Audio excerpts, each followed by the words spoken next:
I had a conversation with my husband, and he was my boyfriend at the time. And he was like, if you could do anything, what would you do? I was like, I would do my work for free and somebody must just pay me to live.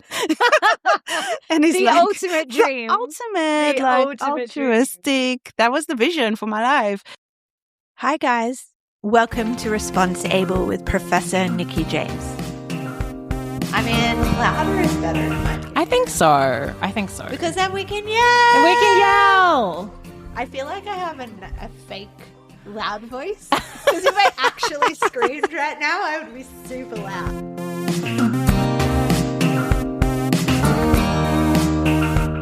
Hi, everybody. Welcome back to the Response Able podcast and my second podcast here from Cape Town, South Africa. Today, I get to introduce you to Marisa Moloto. Marisa is not only one of my favorite people, she is also one of my closest friends. We spend a lot of time throughout the year together on Zoom, planning the program we do together, the research work we do together, and sometimes just for a Zoom wine to catch up on life. So I'm so excited to invite you into this conversation and to hear her story, her wisdom, and her inspiration. Let's jump in. Anyway, welcome, Marisa Moloto, one of my favorite humans. I know I say that, guys, every single time I do one of these podcasts, but this is literally one of my favorite humans. And we have a very random story and way we met, which I hope comes out across this conversation. But first off, Marisa, welcome. Thanks, Nikki. Excited and nervous to be here. Yes, it's okay to be nervous.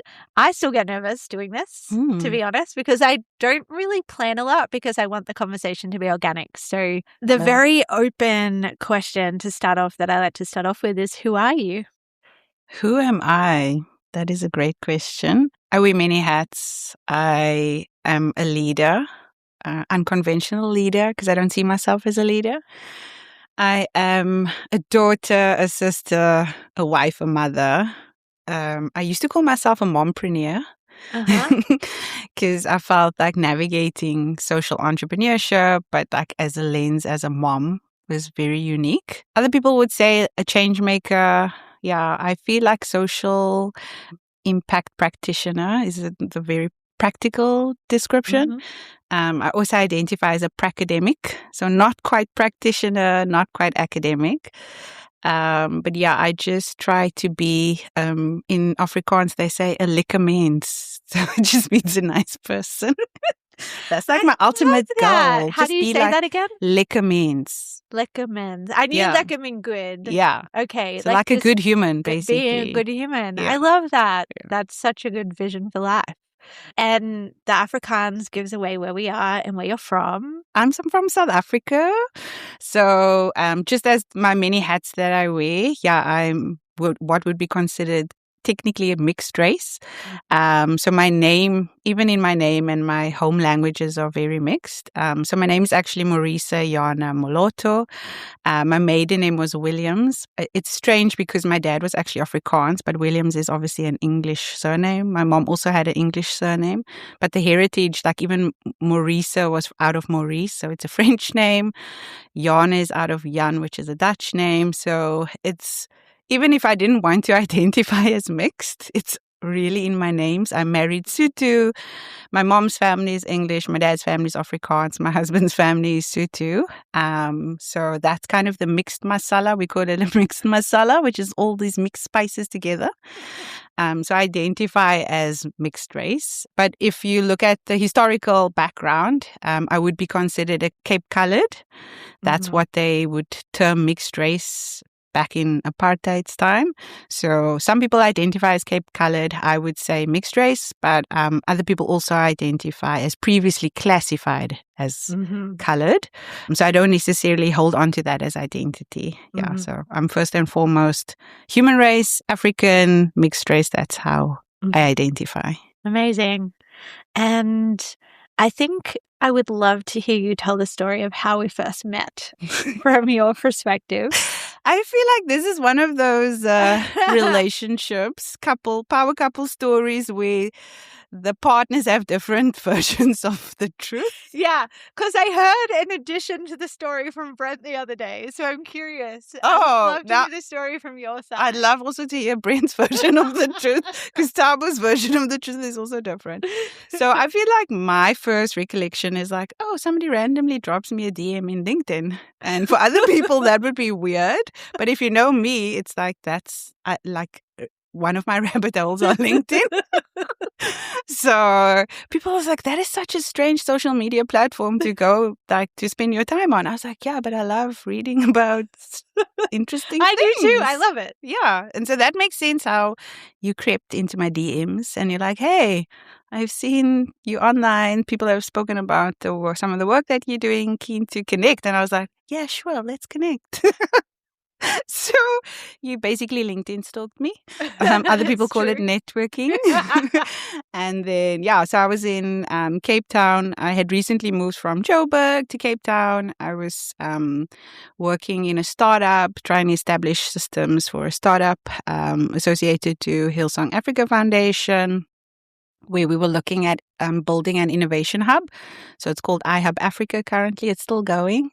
And you wanted to come and see the work that we were doing. And obviously through my LinkedIn profile, you realized, oh, this is a pracademic. And then you were coming to do a site visit, scoping sites for your Northeastern program. So that's how we met. And then we met officially when you came to iHub. And then you're like, oh, let's see what other projects and programs. And then went on I call them impact tours. I would take you to different places, show you around from an impact lens and a social entrepreneurship lens. So that's my version of the truth. Yeah. What's your version?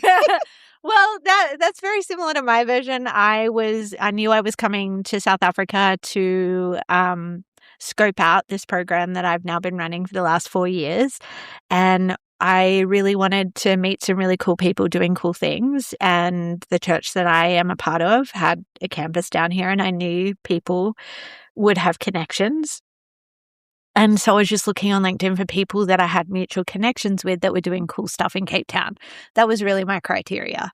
And your name popped up and I was like, oh, this person sounds interesting. So I reached out. And then when I came to Cape Town, I was like, hey, I'm coming. And you were just super helpful with, okay, what do you want to do? Like, organizing things, introducing me to people. Like basically, like I think most of my friends in South Africa were people that you introduced me to, or you allowed me to like jump in on your family. Like the first time I was here, I remember going to your family's home.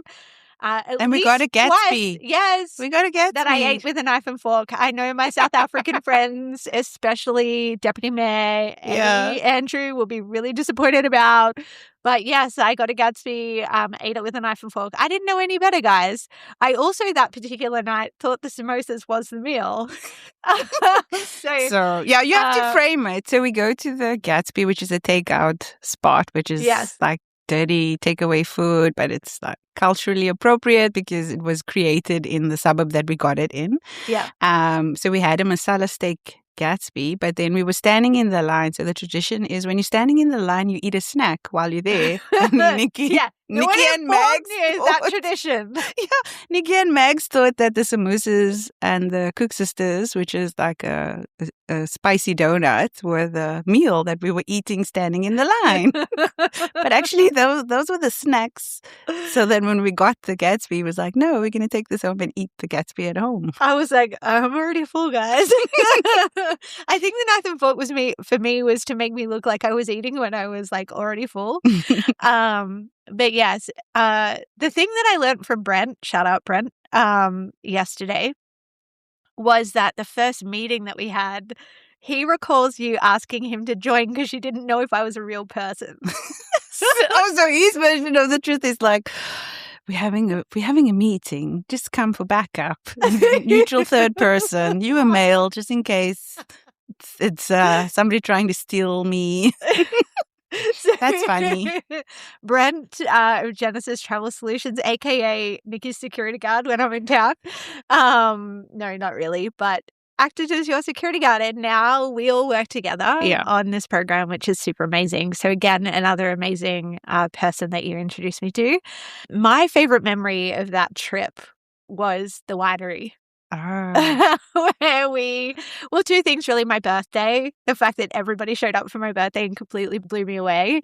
But having wine, going on that trip where we went to the Sustainability Institute, and we then we met, like, Natasha did a tour of that, and then we were Yes. like, come with us. And so she just jumped on board, which is really amazing. And then we went into wine tasting at one of my Yes. students' father's wineries that I can't recall the name of the top of my head. Really bad Yeah. at names. But we just had a great time. We were just laughing the whole time. And I just knew that we were going to be friends Oh. at that moment. And I'm so grateful 4 years later. I'm officially Auntie Nikki to your Yes. two amazing girls who I love so much. And you just really welcomed me into your family. So I get to be a part of family birthdays and things like that when I'm in town. And I'm really grateful for that. It makes Cape Town feel like home. Yeah. So that's our culture is very hospitable. Our family's the same, being, welcoming. Come and have a Gatsby, come and have tea, come and have cake. But I think it really is about hosting people well. And just a lot of people find Cape Town very cliquey, which is interesting. They feel like people stay to themselves. They're not very friendly. And I think it's interesting that you would say, like, oh, you knew we could be friends. People know that I don't make friends easily. I'm friendly. I'm friendly, but I'm not. I made it. I'm friendly, but I'm not necessarily looking for friends. And that comes because I'm an introvert. I feel like I need to be on my own. I recharge. I'm very selective about who I let into my circle. But yeah, I identify with you as a friend too. So it's not quite a mentor, not quite a coach. We can be friends, and it's more on a peer level where, yeah, you also go down LinkedIn rabbit holes, and we can also talk about academic things or strange theories. I often find myself saying, wow, we're the same person. Yeah. We just had this conversation around the book. You're like, you should really read this book. I was like, okay, cool. Let me do it. Yeah, it's so good. All right. Well, I know a lot of your story, and I'm so excited that you have said yes to being able to share like a tiny piece of your story today. So take me back. What did you study in your undergrad degree, high school? What was that season of life? How did you decide what you wanted to do? Tell me who you were as a university student. That's an interesting question. I actually went with a team on a national roadshow, and one of the questions that the CEO was asking was like, if you could do something over, like high school or varsity, what was the thing that you would redo? And I think he was asking in terms of the impact. And I was like, actually, I don't know what I would redo. And because I think their question was like something that you felt you were proud of and you achieved. And I was like, oh, I don't see it as that. And I was specifically thinking about high school where I didn't identify as a leader. So I wasn't leading anything. I was doing ballet. I was more the arts and culture, not quite an A student, but also not trying my best. Again, same person. Same person. Like, but not quite a social person. So I said, like, in high school, I regret not doing bad things. So not being wild, sneaking out at night, not doing wild things. I felt like I was very cautious, but I also knew who I was. So the reflection from them was like, oh, because you've got such a strong sense of identity. And I said that what I would redo over in high school would have been youth. What is that, grade 4, junior youth, just going with friends, hanging out. In high school really felt like, oh, things could be better here. So let me help contribute to making things better. And I feel like that was an unofficial leadership title. Because my mom and my dad were leading at church in some way, shape or form, but I never had a leadership title. So when it came to deciding what to study, I felt similar. It's like, oh, I don't have a thing. I dance, but I don't want to be a dancer. Like, I can do my academics, but I don't want to be an academic. So I actually took a gap year. So I think part of I don't have a leadership title, I don't fit into one box really strongly, allowed me to make the decision to take a gap year. my other friends, which were more privileged, took gap years overseas, or, they plugged into contikis or au pairing or, not quite a Euro trip, but that was what a typical gap year was. My gap year looked very different. I volunteered at an autistic school. I did short courses on anything that had to do with health or health practitioner or occupational therapy, psychology, speech therapy. And I worked. I actually worked technically full time if I didn't consider the volunteering at the autistic school. So those experiences helped frame. I actually wanted to look at which box could I sign up for. Because I was like, do I want to work? Do I want to study psychology? So in my first year after gap year, I actually signed up for an open BSOC Sci, where I curated my own path. Oh, in hindsight, it makes sense now. So yeah, it was interesting because I signed up for psych, I signed up for languages, I did like COSA as a at varsity. It made no sense, but yeah, I was like, yeah, let me sign up for all these things. But the options were, I curated the pathway so that I could get into medical school if I wanted to change. I thought I wanted to be an educational psychologist or behavioral or neuropsych. That's kind of the area I was going into. But I still wanted to explore maybe allied health. So after the first year, I was like, yeah, no. So gap year, first year of open degree. I then specialized in allied health, so a focus on speech language pathologies. So I also had a love for communication and working with people. So I think open science made sense, and allied health was just an avenue to explore. So working at the autistic school, I was basically rotating to see which specialist I felt more drawn to. And I loved the things that they learned, the things that they did. But I did the gap year to see, could I do this for a whole year and for the rest of my life? So when I ended up in speech therapy, it was also logopedic. So at that time, we could split and choose, would you do audiology or speech therapy? I was really good at audiology, but I couldn't see myself looking in people's ears for the rest of my life. Fair. And so I ended up selecting speech therapy. And so it was really for a love of people, love of learning, working with families, with young children. I also had an inclination of wanting to work with deaf people, deaf with a capital D. So the culture around communication. So, and it probably also makes sense around growing up in a mixed heritage and, mixed race communities. And so that I had then done for a 4-year postgrad, and then ended up, we do, as part of allied health, you do an in-service year. And I got placed in a health department where I was a rotational therapist in Gauteng.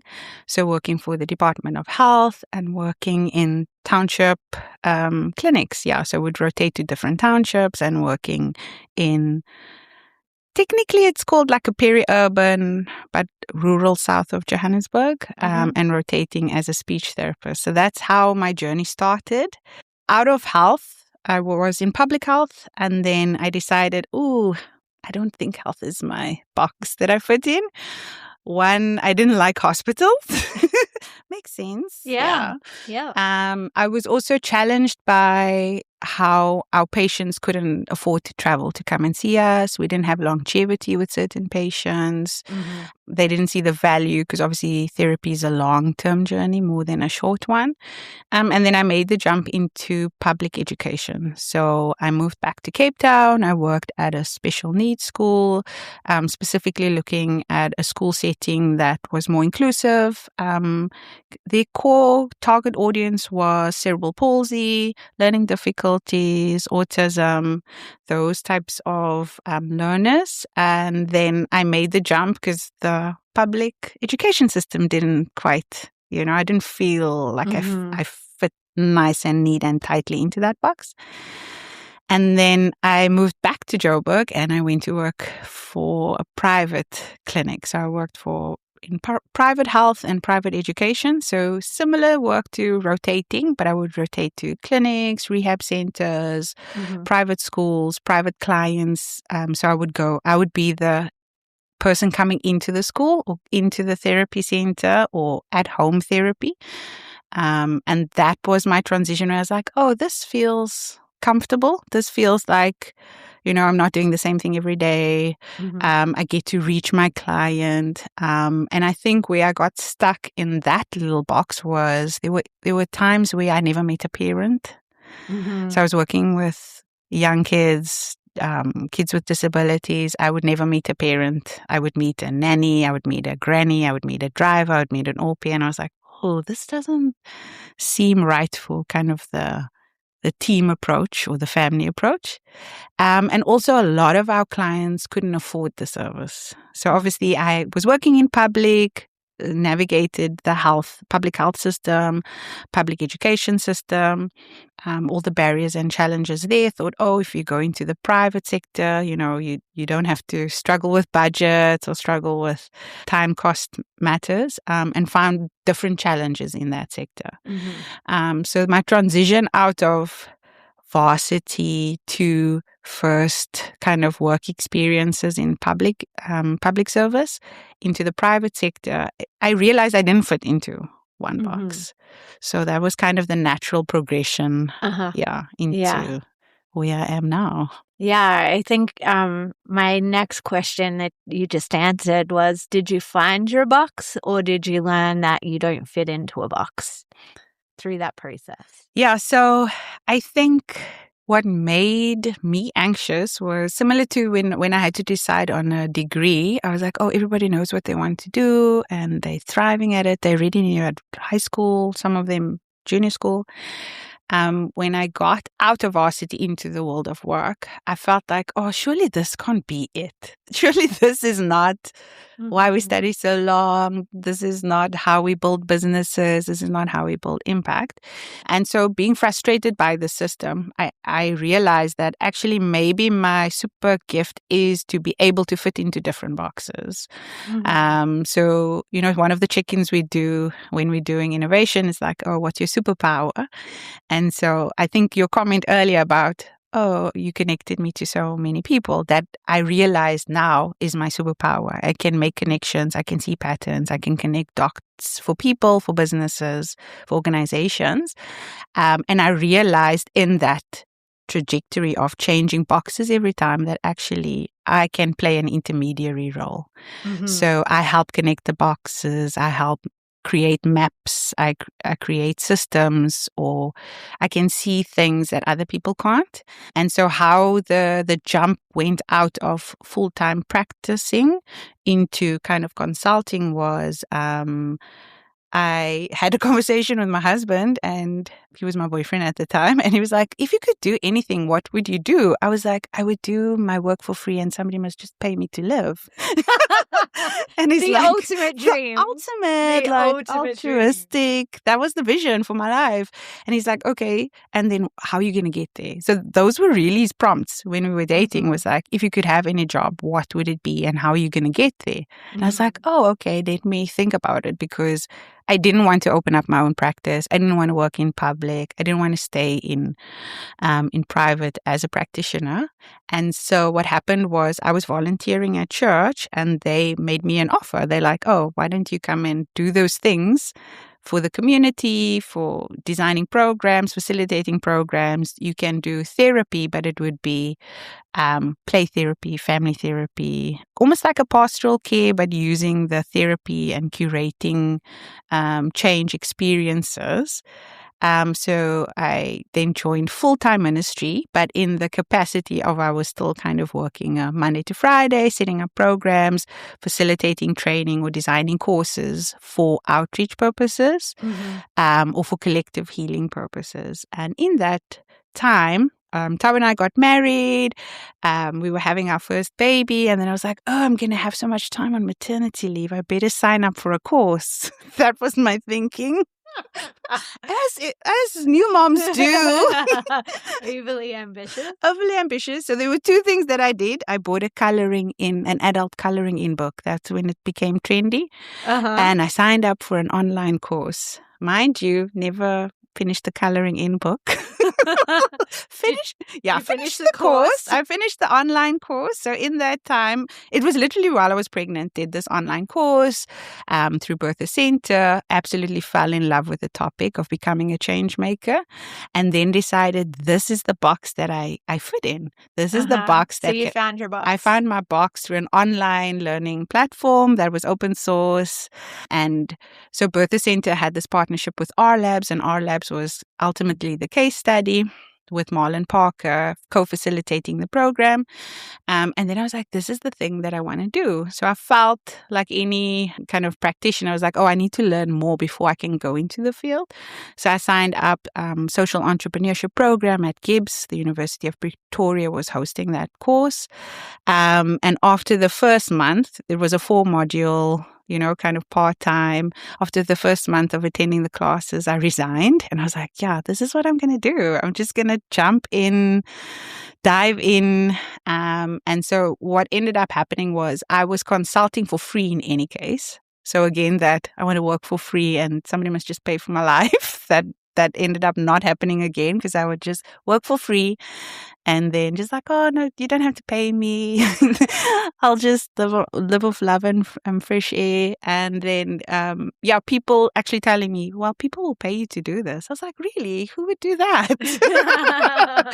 And so that's how the transition moved out from kind of trying to fit into a box and trying to kind of play small or dumb it down in different settings, or not trying to be have a conviction around things that are not working well or the systems that are failing people, and went into consulting. So when I did the online course, it was 2016. When I signed up for Gibbs, it was 2017.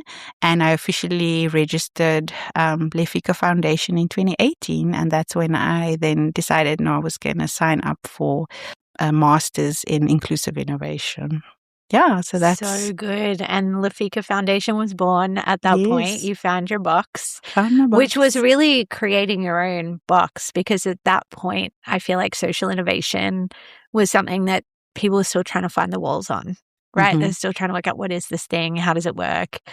I still today, have conversations with people about like, what is it you do exactly? And how explain it in one sentence. Yeah. Are they asking the person that is the person that does that to me regularly. But it's very much a amorphous, it's this thing that we do that's quite hard to articulate and often very intuitive, right? Yeah. Getting into the middle of a problem and just kind of trying to feel it out and untangle the weeds and all of that sort of thing. Yeah. So I love that explanation, because if you had to ask my family what I do, they were like, so the typical response is, she used to be a speech therapist, but she's not doing that anymore. Or she used to work in church full time, or she used to work for an NGO. So that's kind of how they start the conversation. Right. So I've just said, just say change maker, social innovation, social entrepreneurship. I'm actually proud of my mom. My mom came and brought me a referral, because she's like, oh, this person is really keen on social entrepreneurship. And I was like, oh, you know what I do. Wow. It's really powerful to have people in your family really understand what you do. I have a funny story around that. I think it was only a couple of months ago now. I was texting with my brother who lives in Australia. Shout out to my brother if he happens to listen to this. But he was talking about, he actually is very entrepreneurial and he has a lot of different projects on the boil, but the one that he works on mainly is measures carbon credits and cool. Kind of sells carbon on the carbon market. It's a technology that does that. Yes. Which is really cool. And he was, while I was there around Christmas time, he had submitted this tender, and I was like, oh, how did that go? And he was like, we don't know yet or whatever. I can't remember what he said related to that, but it was really funny. He was like, oh, we're kind of trying to grow the business right now, like trying to get it to be able to support us all so we can all like fully jump in. And I was like, well, if you need any help ever, right? Me fully understanding what I do. Yeah. If you need any help ever, like let me know.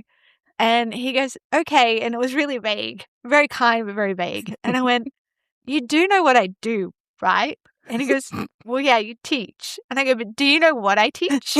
And he goes, like philosophy or something? And I was like, no, I teach social entrepreneurship and impact finance. And he goes, oh, drops big F-bomb, which I'm not going to do right now. Because, I didn't know that. And I was like, oh, wow. I can't believe, well, firstly, I can't believe I never articulated what I did, right? That was a really funny story, but it is really great when you can hear someone that you know and love explain what you do and go, wow, I feel seen. Yeah. It actually happened to me recently also. So my mom's conversation, I think that was like, probably 6 months ago. And she's like, hey, you should chat to this person. This is what they're doing. I was like, oh, she gets it. And on Thursday, I had a conversation with a high school friend. We weren't at school together. I went to a girls' school. He was at a boys' school, but we were obviously in the same friend circles. And he's like, hey, I have this project. It's with a university. They're really keen to basically make their theories or their research more practical. I was like, oh, yes, that's what I do. And then we haven't really scoped it out, but then I sent him some of the textbooks and the chapters and the literature that I've contributed to. And he's like, yes, this is exactly what they're asking for. So he's in film and videography, so using storytelling as a way for impact. And so this is kind of the first project where we can collaborate and... Because your superpowers are combining to do something good in the world. Yes. That's amazing. So that is also why I love being a social entrepreneur, or not necessarily the entrepreneurship part, but the impact part. Again, because I don't see myself as a leader. I don't see myself as an entrepreneur, but I'm about the change and the impact and the building sustainable systems. And so here it's like I can get to work with a friend that we have so diverse technical training, background, but we can collaborate to make a change, and the change will be impactful both for his sector and mine. Yeah, so, that's so cool. Yeah, I said for the first time yesterday, I like making an impact with people that I love, right? And I never thought about that's what my thing is, but that is exactly right. And it sounds like it's very similar. That's very cool. Again, same person. I'm so glad we found each other. I know.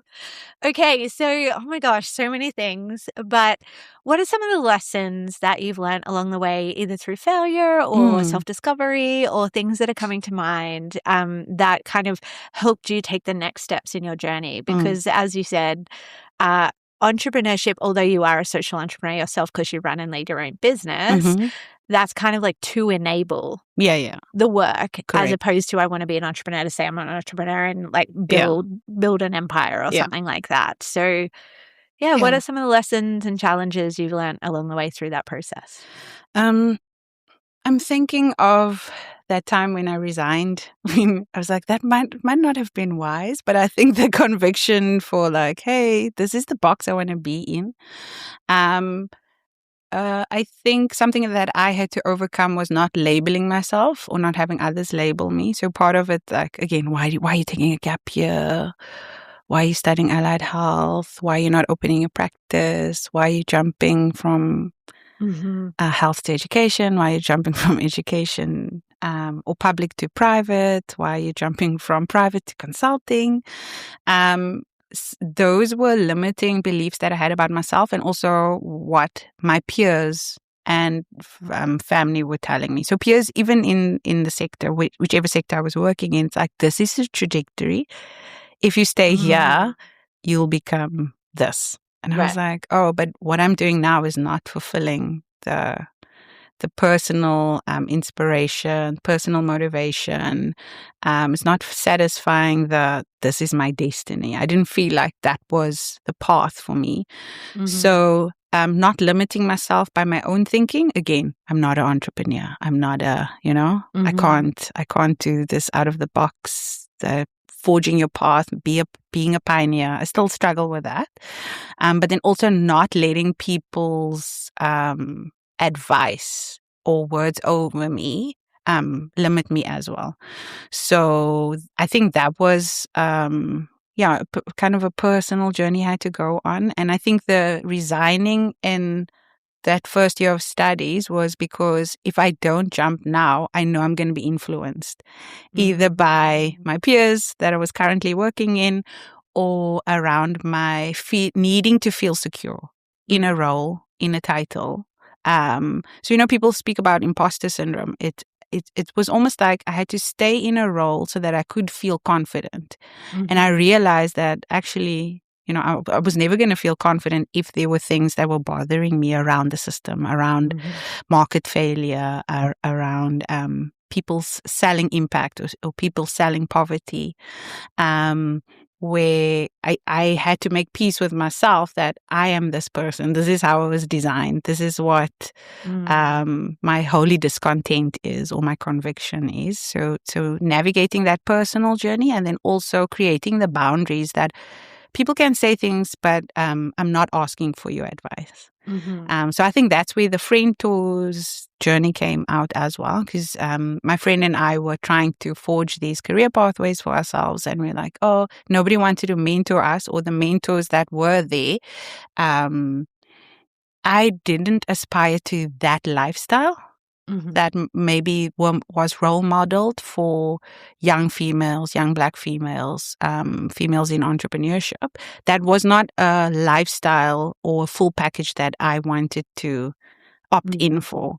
So I think the bravery to forge a path that was unclear, I had to navigate a lot of those conversations with myself, first of all, and then with the friend tours or the coaches or mentors that I looked up to, but I didn't want to sign up for some of the things.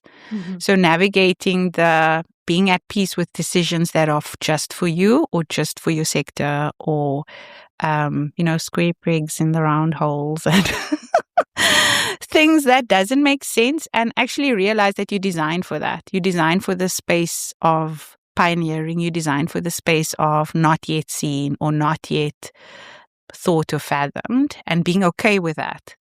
You can be, it's okay to be a crazy one.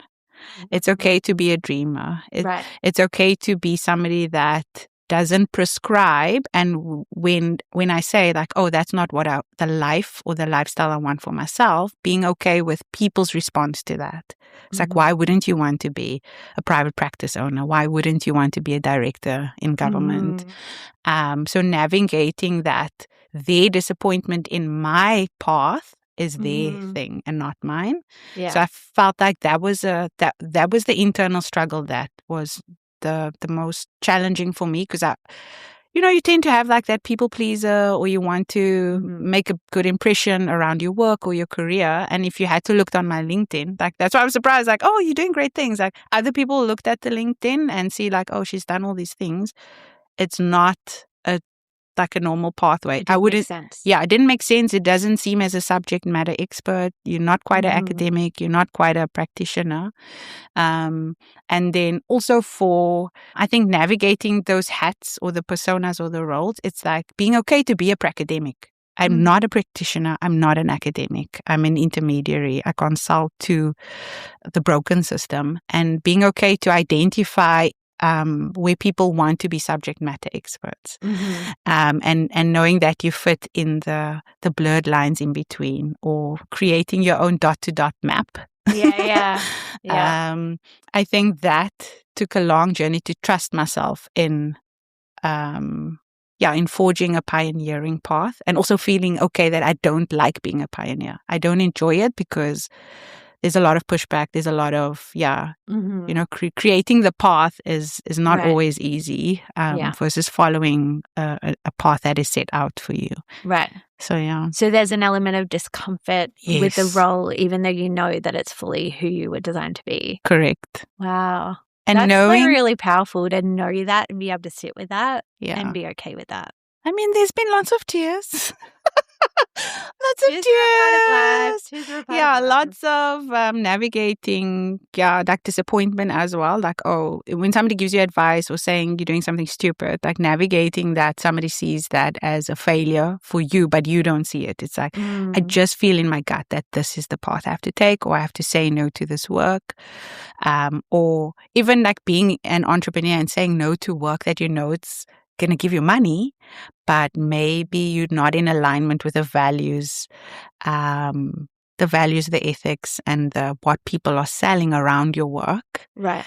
Or maybe you're oversubscribed and you need to put yourself first, or your own mental health first. Correct. So again, like, oh, this is not what scaling looks like, or this is not what impact is selling. Even on the website, if you had to look up Lefika, our website is as basic as possible. You don't see us tagged or collaborating on, like, even in the products or the services that we design, because the IP belongs to those that are creating it for us. That's how we see it.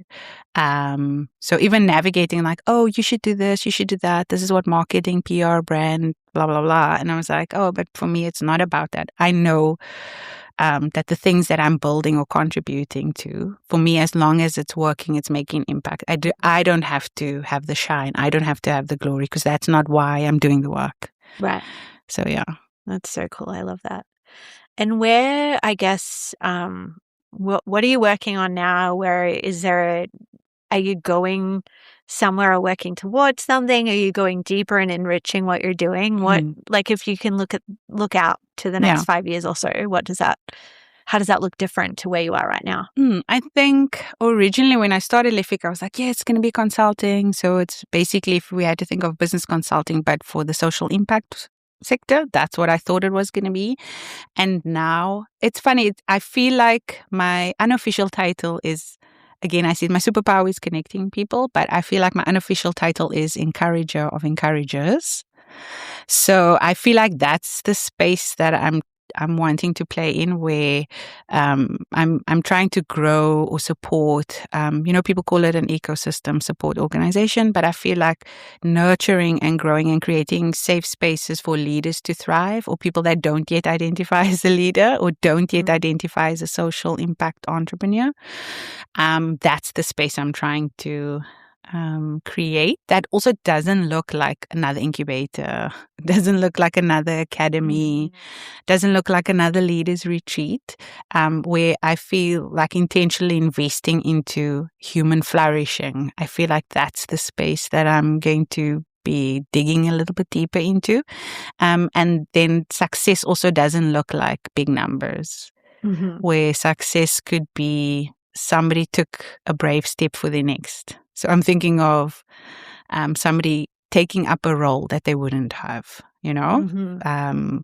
somebody taking a project that they felt like, oh, this doesn't really, fit the box, or doing a podcast with Nikki, or putting themselves out there for their next. That's the space I want to create for people that doesn't only live in a business school, doesn't live in in an online learning platform. Even though those were the spaces where I had to discover it, how do I create those spaces for people that are not going to get it from a business school, that are not going to log into an online LMS? How do I create spaces for people where maybe they're just longing for a connection of friendos, where we are the wild ones, we are the out of the box thinkers. So I feel like that for the next 5 years is kind of refining that process. And actually, when I was listening to your podcast with your Lisa, it inspired me for a book. Ooh. Because I know everyone's like, when are you going to write the book? And so everyone's like, oh, write the book. And Tab was like, we're trying to get me to write textbooks. I was like, I don't want to write textbooks. So I feel like it's inspired like a type of journal / canvas / reflective practitioner shaped work, not quite a workbook. So I feel like I have something that I'm going to strive towards that doesn't fit into a academic textbook. Doesn't fit into a box. Doesn't fit into a box. Wow, we've come full circle. Yes. That's so amazing. Well, I'm excited. I'm sure it will be amazing. I'm also sure it will be made with lots and lots of love, because you do Yes. everything with love and care for people, which is something that I really admire, and probably what sparked me to reach out to you in the beginning, because you did a lot of things, yes, which if you probably stalked me back and so went, oh, there's someone just as crazy as I am, which is really, really cool. But watch this space sounds like what you're saying, which is very exciting. Well, thank you for coming and sharing your story. I know a lot of my students do want to kind of go out into the world and work in industry and things like that. But a lot of them often say, like, I want to go and gain more experience first and then do something. And that's kind of the pathway you led. You kind of were in a lot of different sectors and building knowledge and skills that you're able to bring to your consulting and the thing that you're building.